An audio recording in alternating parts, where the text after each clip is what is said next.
Are you struggling to hold a conversation in Portuguese? We all know that memorizing a bunch of phrases is one thing, but actually being able to participate in a conversation that flows is another. It's something that's going to take quite a long time to hone, but what if I told you there was a quick and easy way to fake it till you make it? I'm talking about natural ways to react when someone is speaking to you in Portuguese. If you just grin and nod because you've understood but you haven't had the chance to formulate a response yet, then your conversation is just going to get stuck.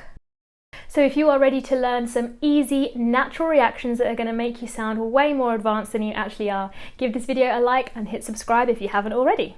So I have done a few videos on how to express certain emotions like sadness and surprise, as well as a couple of videos on reactions. I'll drop them all in the description below.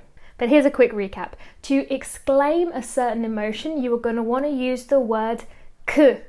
Now, I know that when you see this written down, you want to pronounce it as que, like in Spanish, or even que, if it's more Brazilian pronunciation. But what you're going to hear here in Portugal is que, a nice closed E, everything happening here in the throat, que.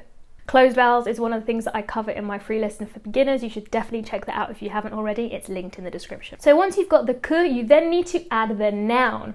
So if I want to say how cool, I will say que giro. A few more that we've covered before. Que nojo.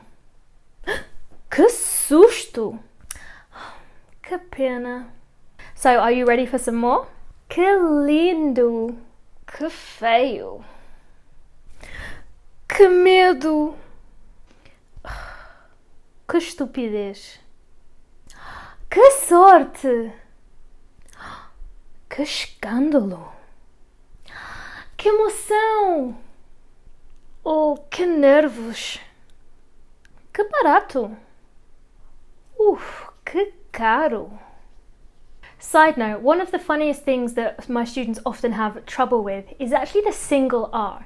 Even though we have the double R sound, either a h or a r, which would make this word caro or carro, meaning car and not expensive, people actually find the single R more difficult. Now, I want to break down how you actually make this sound.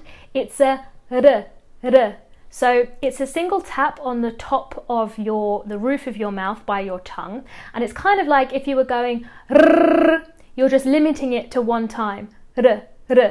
Now, most people find this really difficult for some reason, I'm not sure why, but if you're really struggling, try and think about the way Americans would pronounce the word water.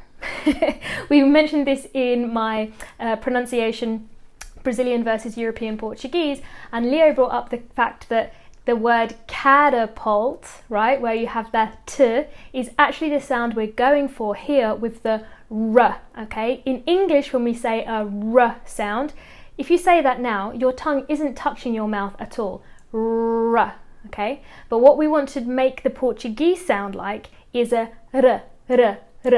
So have a practice of that and see if you can isolate that sound. You can see it's easy peasy, it's literally just putting que with the noun of whatever it is, the feeling that is being felt. It's also fun to note that in English, where we might say oh, the Portuguese are more likely to say ai. So for example, ai meu Deus do céu, or even ai misericórdia.